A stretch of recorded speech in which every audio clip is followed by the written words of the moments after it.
most of the people in this hall, and probably all the people in this building, have in common that over the past 20 odd years, give or take a month, we've enjoyed your music either as performed by you or by a host of other people. I'll go out on a limb and make that bet, right? And in fact, I said I'd drop some names. I'll drop some names. Okay, in fact, I had to write them down because it would take a cray supercomputer to memorize all the names of people who covered your songs. Not, as I said, drop some names. Diana Ross, Chicago, Joe Cocker, Rod Stewart, Jeff Healey, Natalie Cole, Amanda Marshall, Bette Midler, and the list goes on and on and on, which begs the question, how on earth did you get so popular? I've just been around longer than anybody else, I guess. I don't know. I write a lot of songs. Mm-hmm. I like to write.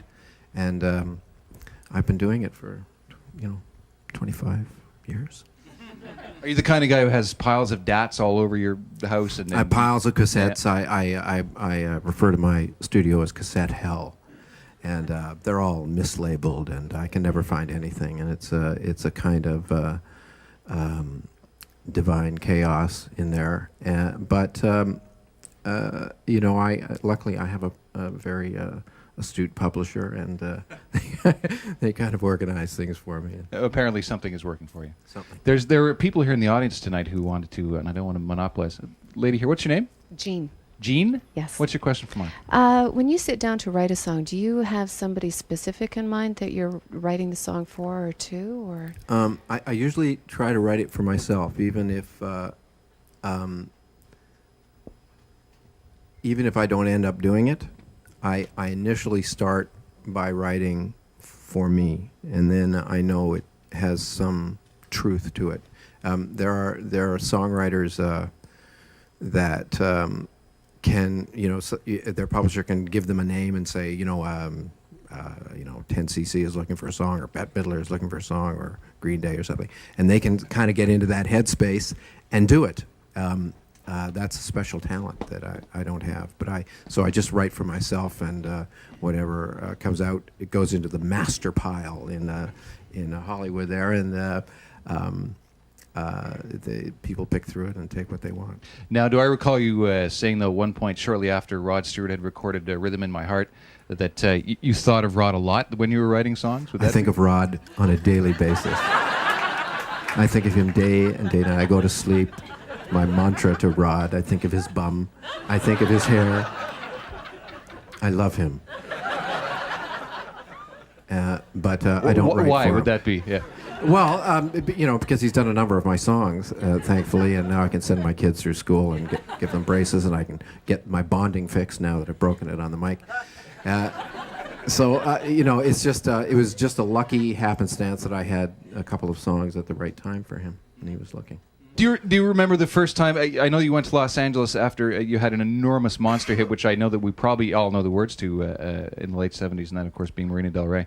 And then you went to Los Angeles. Do you remember the first time that you were approached? You went down there to record, and then all of a sudden the idea of, hey, why don't you write for others? Do you remember how that came to be? Well, what happened was I went down. I had a record deal in Los Angeles, and I did 2 records for Warner Brothers, and then that came to an end. Mm-hmm. And when that came to an end, I was going, oh, what am I going to do now? And it was like classic Hollywood, like no one would return my calls. So I had to start, and I had to... Living the nightmare. Living the nightmare. And, in phone booths at car washes and things. No, we won't take his call.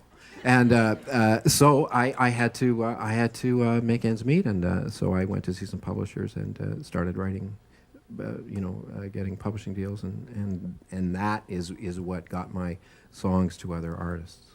Well, happily you've squeaked in time to record your own music as well. So something from Reckless Valentine. I believe it's a girlfriend song, this one. Oh, they're all girlfriends. All right. Marc Jordan. Thank you.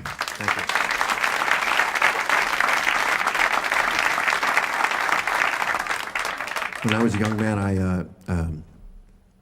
I'm not really old, but I was once even younger than I am now.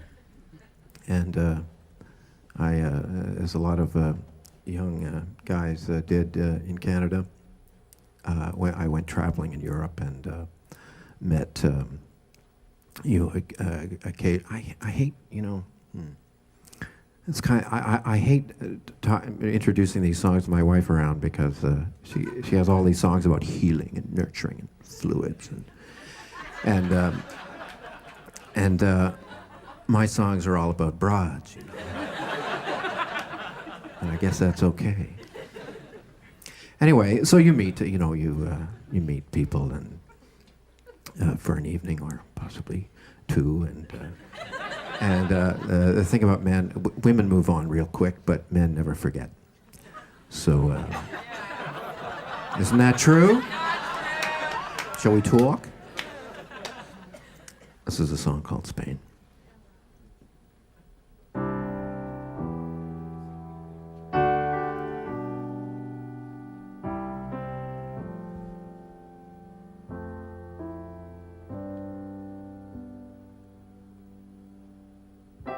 On the street, a drive-by shooter cruises down the way. Lovers holding on to dreams, and gypsies sing and sway. They tell the future for $1. The good news don't come cheap. I loved you and you loved me, and life was all so sweet.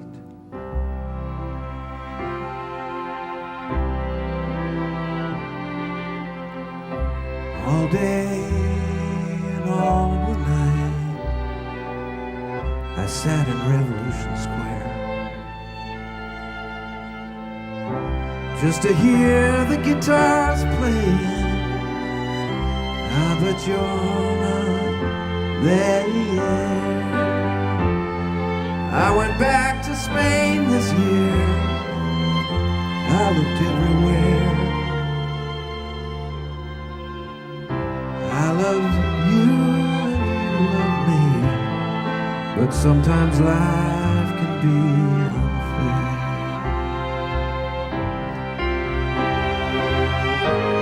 Lonely, lonely,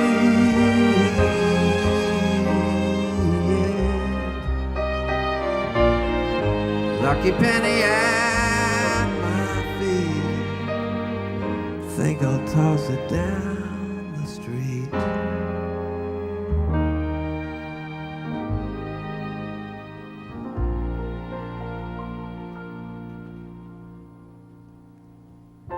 Took the garbage out on Fridays, bottles on cobblestone. We would sit for days in cafes and pray to gods, and now I'll go back to Spain next year, and I'll find you somewhere. I loved you and you loved me. Now only love can dry my tears. I loved you and you loved me. Now only love can dry my tears. Now only love can